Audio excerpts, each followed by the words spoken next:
What's up everyone and welcome to another crazy challenge. So over the last couple of years I have been a bit critical of the meta. It's been getting a little stale. You pretty much know exactly what units players are going to make.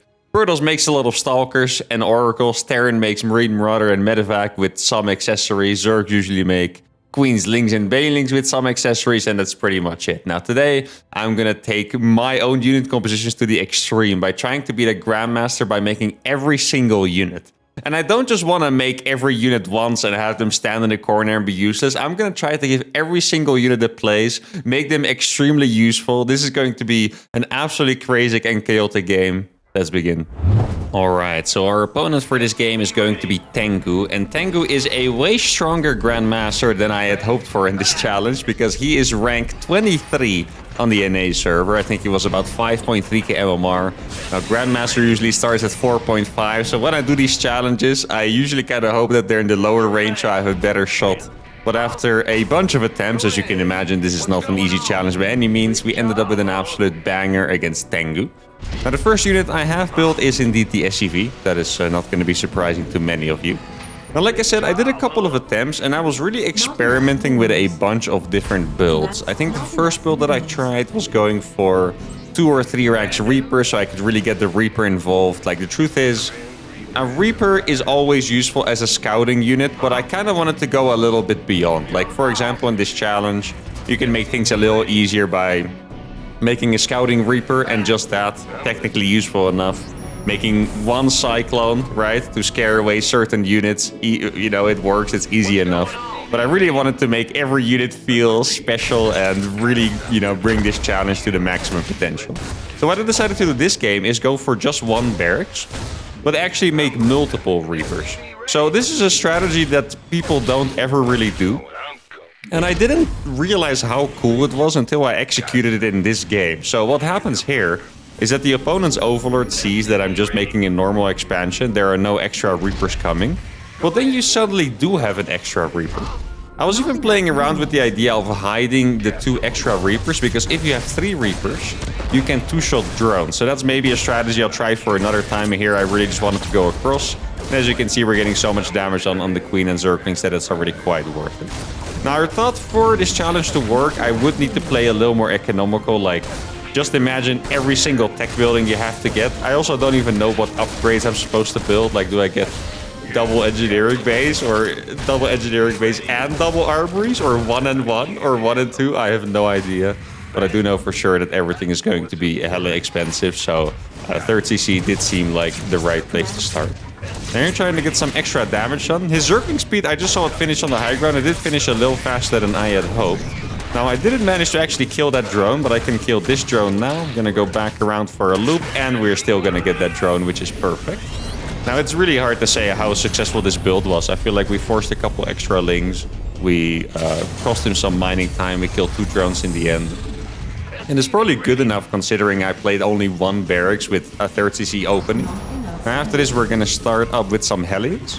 And now I'm gonna go for a tactic that I saw Coffee, a Chinese Terran, do a very long time ago that is extremely obscure. I don't think I've seen anyone ever do it since, but I really enjoyed it, so I'm gonna try it here. And that strategy is to go for a Marauder drop. And if you're wondering what that's for, the Marauder drop is to deny creep. Nothing else, that's just what it's for. Now, the funny part is that it might not even really work anymore, because at some point they changed the creep tumor to be light and not armored, so Marauders don't even kill it that fast, but I still thought it was a really cool idea. And here, I noticed that... Actually, I'm not 100% sure about this. I don't think my opponent scouted my 3rd command center. And this is where it gets funny, because if you see a Marauder and Hellions building, the build is obvious. This is going to be a Marauder Hellbat all-in. But in fact, that is not really what I'm doing at all. So this is a really nice side effect for me, that my opponent is very likely to prepare heavily. Now, that could also go completely wrong, because if he would prepare for this by going for 2-base Mutalisk, then all of a sudden I don't really have a great counter. Now, here I made a Viking as well, so Viking, Marauder, Hellion, and Reaper are the units that we have built so far. The Viking is going to be able to clear up a lot of Overlords. Very useful unit in TVZ in general, by the way. I actually think it's a little bit underrated, but maybe that's because I play the Penguin Brothers all the time and I like spamming Vikings. Now, as you can see in the upgrades, I've gone for 1 eBay and 1 armory. I really don't know which is the right way to go about this. I think maybe, thinking about it now, you should go for double armory first and then double engineering bay later. Because bio units are always going to be pretty useful in the harassment, but you need the mech units to be strong in the battle. So maybe it would have been smart for me to go double upgrades for mech earlier, and then later when I want to have like tanky ghosts and stuff in the late game, I could have gone for double upgrades for the bio. Now what I'm doing right now really is just scaring him. Here I have my freaking Marauder creep clearing squad.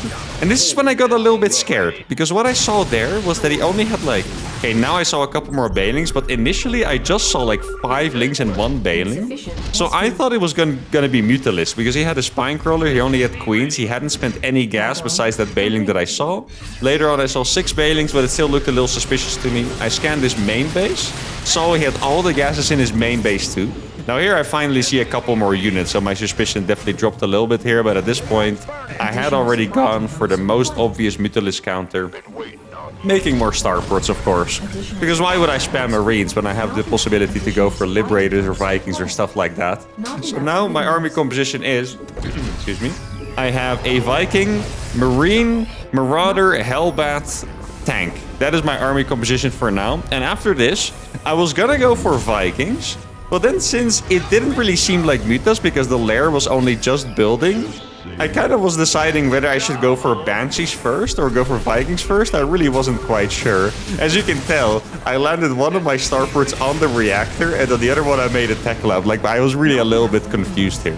Now I'm making the bunkers here because, as you can imagine, if you play like this, you don't really have a super efficient defensive composition. Like, I'm trying to set my units everywhere and give them all their own purpose. So I thought a couple bunkers for the Marines that I had would make Marine Tank into a very nice defensive composition. Without the bunkers, I think mass links would be very hard because I don't actually have that many units. Now I do have to say, a couple things I did in this game, I actually really like the idea of. Like, me just walking around here with like 4 Marauders and a bunch of Hellbats denying creep is actually incredibly cool. Now here I'm going for a bunch of Vikings. This is... You guys are going to be very familiar with this if you have watched my Penguin Brothers stuff. I'm going to go for the Penguin Brothers Hunter variation, which basically just means I'm going to make 8 Vikings so I can one-shot his Overlords. First, I wanted to make those to counter Mutas, but now I was like, actually, I can turn this into something cool and give them another purpose and go for a bunch of Overlords. Now, there are really a bunch of units that I noticed while trying or doing attempts for this challenge. Is that units like Banshees, for example, are really useful in very surprising situations. Like, I've had a bunch of games against Zerg players playing Mutas, and then I would go reactive Banshee, and it would actually work. And I know that sounds stupid, but kind of what tends to happen is Mutalist players want to be aggressive, so they always move across, don't leave a lot of detection at home, because they typically have an Overseer with their Mutas. And then there's just Banshees annoying their stuff, and it just buys so much time for the Terran, and it's actually very efficient. So I think this challenge in the end might actually teach me a bunch of stuff. Now here I have a lot of Vikings. I'm gonna go for the Banshees behind it as well. I'm gonna try to take the 4th base behind it. Now, as you notice, there's really not that much creep. Normally, I don't feel this free to walk around the map and actually kill stuff. But here, I totally can. Now, my opponent has a Link Bane army, but it is so small that I can even beat this with some splits. Hellbats take bonus damage from Banelings, by the way. You might think that Banelings weren't that good of an idea there, but they do destroy Hellbats. That's why they were scary. Now, this is the play that I'm talking about. I'm just deleting about 70 supply from his supply list all at once, and it's going to give him a very nice supply block, and it even seems like I will be able to save a bunch of the Vikings. Now, here I started adding mines. Mines are very good for 2 things. Currently, I do not have the army composition that I can move out with. Sure, if I have a lot of medevacs and bio, right, that I can move out with the mines, and it's going to be extremely useful. But in this specific game, they're going to be useful for 2 things. One of those is scattering them around my base so they can defend any kind of run by a little better. And later on, I can totally take map control with them by putting them in like useful chokes further among the map. Like what I notice a lot of Zergs like to do is go for late game Ultralisk against campy Terrans, because they're just really good against planetaries. And with the mines, I would always be able to follow the Ultralisk movement and stuff, which would be very nice. And as you can tell, I'm already amassing a pretty solid fleet of Banshees. The Banshees, really, I'm pretty excited about. I currently still have no idea what the Zerg is up to. Like, we saw a really late lair. We can definitely tell that we scared him a lot. with her early attack, or at least with the Marauders and the Hellbat stuff, right? Because he was super defensive. Tech was late, but he must have had a lot of gas saved up because he didn't actually have that many Banelings. So I want to say it is either going to be like Lurkers or Mutas most likely. Infestors not a very common choice. And here are the Banshees on the field. That was actually a random Baneling. And I believe I just saw a lot of Mutas there. And I would say that Mutas, even though they're a really good unit, I didn't really know what to expect in this situation because I already have 5 starports. I'm not going to go for the most common counter of just playing Marine Mine Thor, of course. So what I'm going to do is I'm going to make a lot of Liberators now. I lost my Marines there, but I traded them for a base, which is really nice. These Vikings also doing a lot of work, by the way, in the main base. And so far, I feel like all of my units have been doing a fantastic job. But like I mentioned, actually, I didn't think about this in-game, but I realize it now. I think he must have forgotten his lair for a little bit. Because surprise mutas is totally a thing. You don't always just want to make 5 mutas, show them, and then keep adding mutas. But you're not supposed to make what kind of looks like 25 mutalisks at once. Like, that's just a little much. So I think he might have actually forgotten either his lair or his spire for a little bit. And here I'm going to click my Banshees to try and do a little bit more damage. I feel like these Banshees are so useful. Now, that hatchery was very low HP, I think. He's in the main base, but I already have a Thor. That's the next best addition to my composition over here, adding another factory, as you can see. Now, the Liberators have been on and off for me against Mutalisks so far. Really, this is what I'm talking about, guys. The Banshee squad. Notice how I just rinsed an entire mineral line, and I killed a base with the Banshees while my opponent had 25 mutas. And if you look at the minimap, you can see that the Mutalisks are nowhere to be seen. He was forced to go completely back to deal with all of the air harassment just because of some Banshees. So even though it sounds really dumb, I'm telling you guys, it's actually pretty fantastic. Now what I was going to say is Liberators are very good against mutas, mostly if you have air attack upgrades, which I don't have because, you know, of my very complicated upgrade situation I had going on earlier. But if I get the right fight, they're going to be awesome. If I don't, they're going to look pretty weak. And it's, yeah, I really can't predict how that is going to go. Now, here is my Ghost Academy. Ghost Academy, I'm going to use it a bit differently than a normal Terran would. And the reason for that is that Mass Ghost, I mean, I just want to make every unit, right? I want to have the most varied unit composition pretty much ever. Now, here the Liberator is doing a lot of work, by the way. Look at the HP on those mutas. Sadly, I barely didn't have enough units to finish them off, but those mutas will still die. So that was a really good trade for the Liberator, but I do lose a lot of economy at the same time, and I'm probably going to lose that base on the right side. That was actually very close to staying alive, by the way, but I think I just barely don't have enough for that. But anyway, I don't want to go into the typical mass ghost, especially since the ghost nerf where they're now 3 supply. I'm really not going to be able to mass them.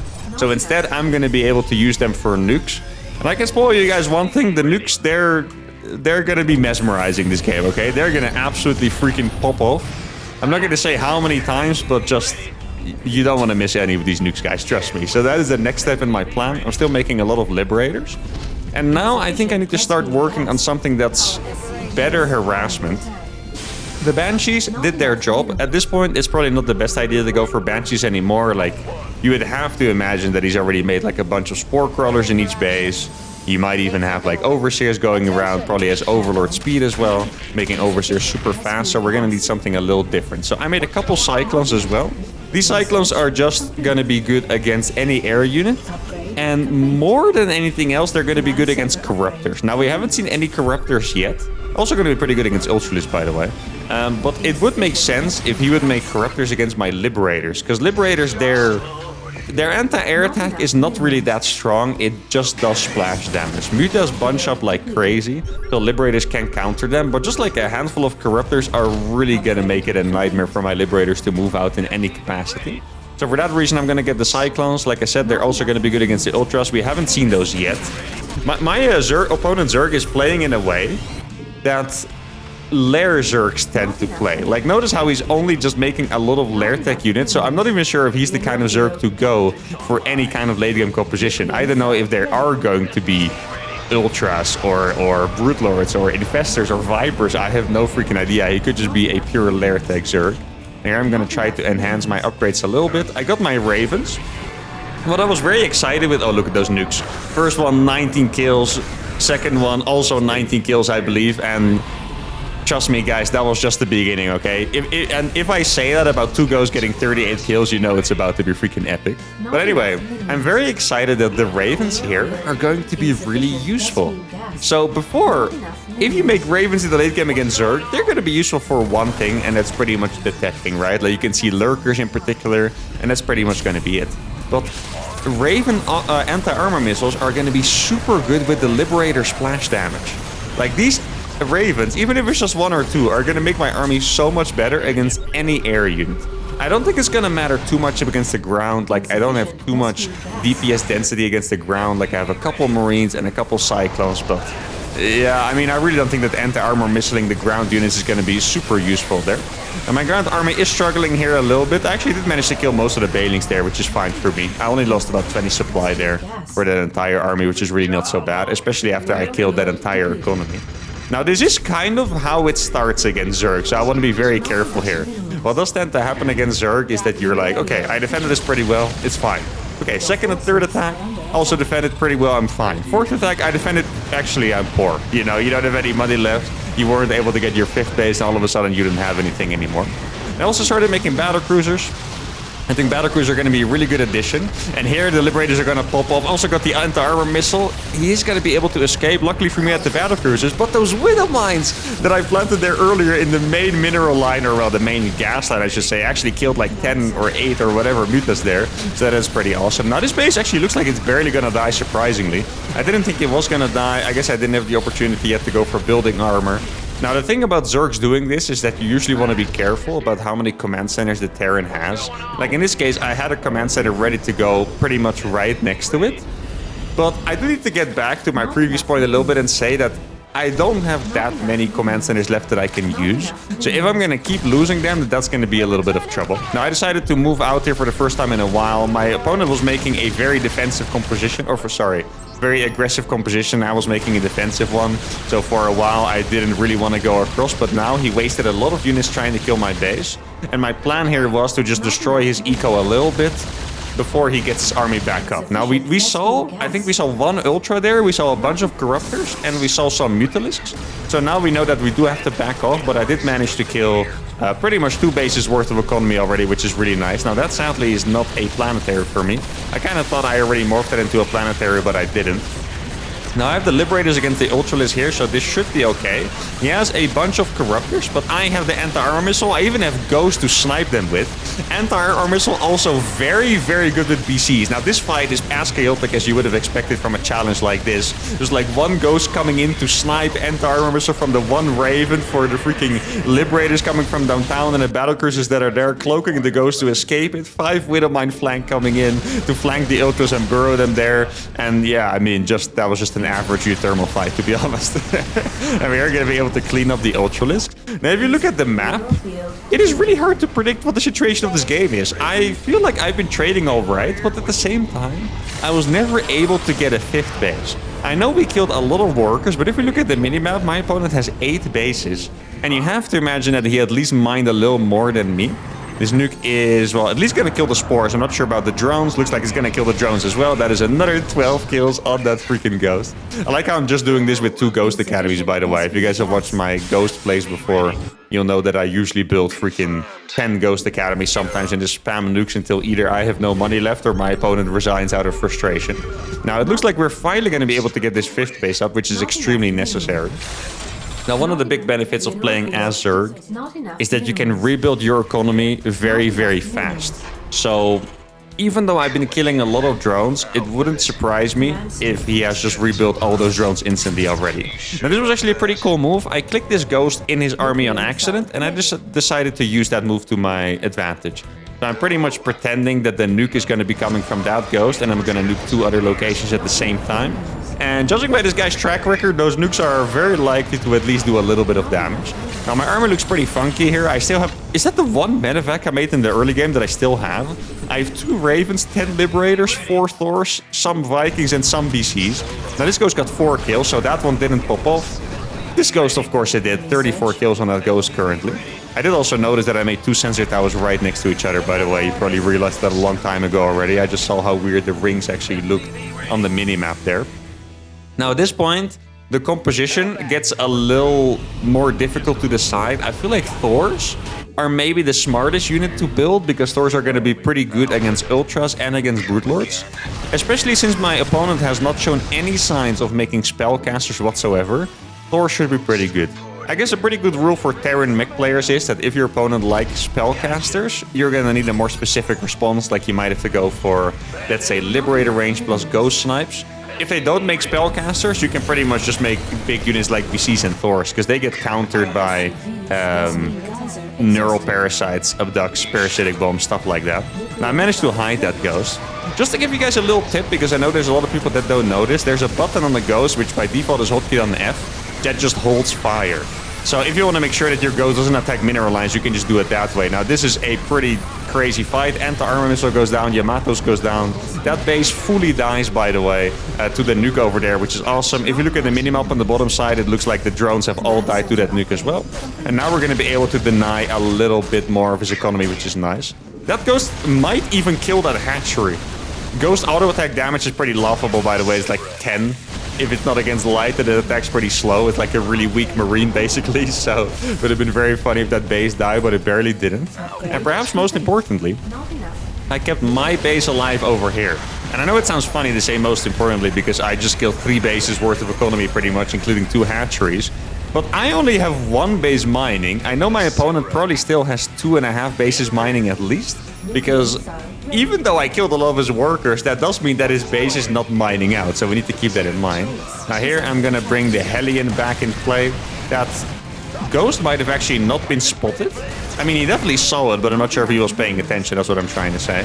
Now at this point I'm deciding what unit I should send back. It was kind of hard to decide. Now here I have a couple of cars. This base is 1 HP, and this is exactly why I sent the Hellions. They're very fast, and they're gonna be able to take down that base as well.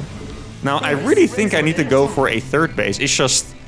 Or, sorry, for a 2nd base. I don't know how to call it. I know it's my 6th base, but I'm not really mining anywhere else. I think my top base is mining for about the half of it.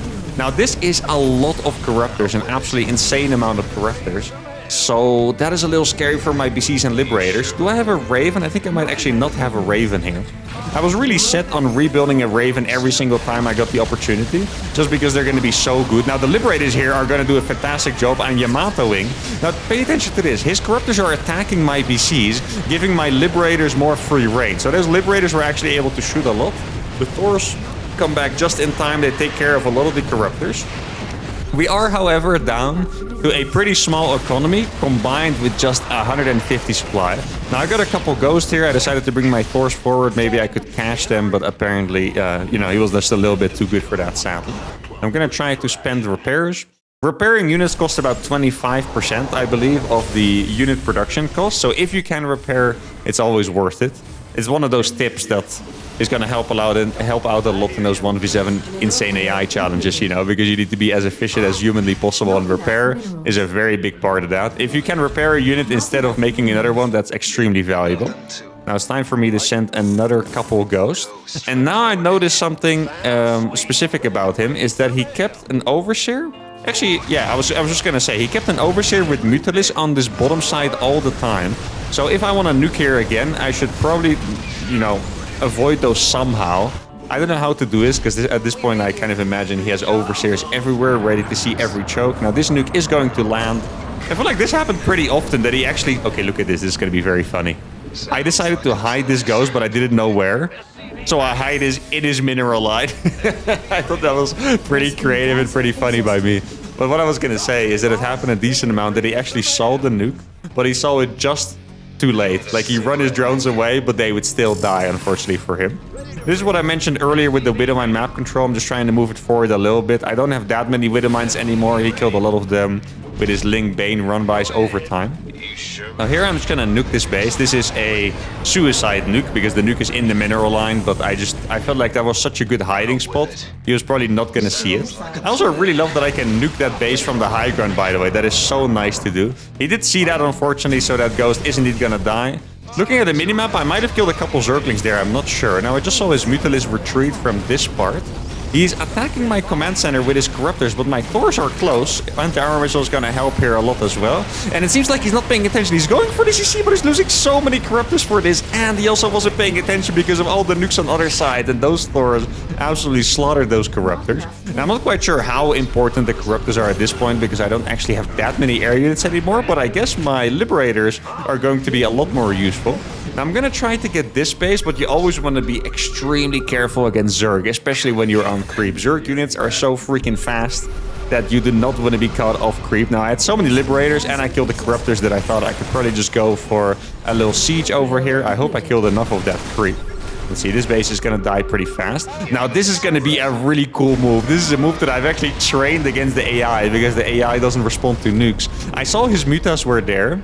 And that is such a ridiculous place to nuke. I think there would be a chance that he might not check. If I hit that, it's gonna be, look at this, guys. It's like 7 mutas and 2 overseers dying, combined with all the creep tumors. And now my ghost has free reign to walk to the bottom left side again. This base is finally gonna come online. I'm gonna drop another nuke in the bottom left side at this point. I don't know what the freaking nuke counter is, but I want to guess that we've already hit like 10 full nukes or something like that. Now, saturating this base is going to be an absolutely massive deal. I know he mined it a little bit, but not actually that much. This nuke does not, in fact, kill drones, so that is well done by him. I do think 2 Ghost Academies is a pretty good balance, by the way. Normally, I just go absolutely insane, but as you can see, I have no gas here whatsoever. A nuke costs 100 gas to build, so I do think it's very nice for me that, you know, I'm not actually spamming Ghost Academies like crazy, because that would have owned me this game. I have to imagine I'm already producing 2 nukes. Nukes also build pretty fast. Now, at this point, that's a good indicator of how much eco he still has. I know I killed 1 million workers over and over and over, but he still has a fully saturated 7 base pretty much. Just 1 wave of drones, and that is pretty much it. Now, if you look at the minimap, you can see that this is going to be a massive counterattack. Now, as a mech Terran, you can't really do too much against it. Like, either you just have to accept the base rate or go back. Like, there's no way you can actually defend this kind of attack. And since mech is so slow at killing stuff, you kind of have to go back. Now, that is another full nuke on that base. This ghost has 30 kills at this point. This is going to be another full nuke on that base as well. Oh my goodness. It's getting more disgusting than I even realized. Now, if we look at the supply over here, I have 180 out of 106 supply. So this is going to be a very difficult situation to recover from. Now, my goal here was to just lock him into the corner without taking an inefficient fight. Like, he still has a decent amount of corruptors. Here I have a couple of ghosts. Just gotta make sure to actually seize the liberators. Thors are gonna be extremely good here, by the way, because they're good against all the units he has. Well, not that good against Zerglings, but I have like 8 blue flame hellbats with this, so that's gonna be pretty awesome. Those are all locked in. I'm trying to pull my squishier units to the side so the ultras fight the Thors instead. I am gonna lose 1 ghost, but that is obviously going to be a very efficient trade. Now, I think for the first time in forever, my opponent might actually not have drones left. Because keep in mind, I think I just killed all the left bases in terms of drones. And on the right side, he doesn't even have hatcheries anymore. That's going to be another nuke over there. My Hellbase taking a decent trade against the Zerglings, but also not the best. That is only because he has way better upgrades than me. I think my upgrades on the Hellbats are going to be like 1-1 or something like this. And his Zerglings definitely have 3-3 with Adrenal Glands. That is another full nuke on the base, including actually killing the freaking hatchery. At this point, he really is running low on economy. At the same time, we really also only have 140 supplies, so it's not like I'm exactly in a situation where I can brag about my amount of economy. Now, let's see if the nuke in the bottom left also hits. Probably is going to. GG is called before we can, but in the background, you can see that that nuke hits the game fully, and we have done it. We beat the rank 23 Grandmaster Zerg with every single unit, and this game was even more crazy than I would have anticipated. Like, all the units were useful, even the niche units, the Vikings, the Banshees against the Mutas, the Ravens, the Battlecruisers, everything was useful. We killed so many workers with nukes, and that was an absolutely fantastic game, and that is going to be it. Hope you guys enjoyed this game as much as I did. If you did, give the video a like, subscribe to the channel, and I'll see you all for the next one. Adios.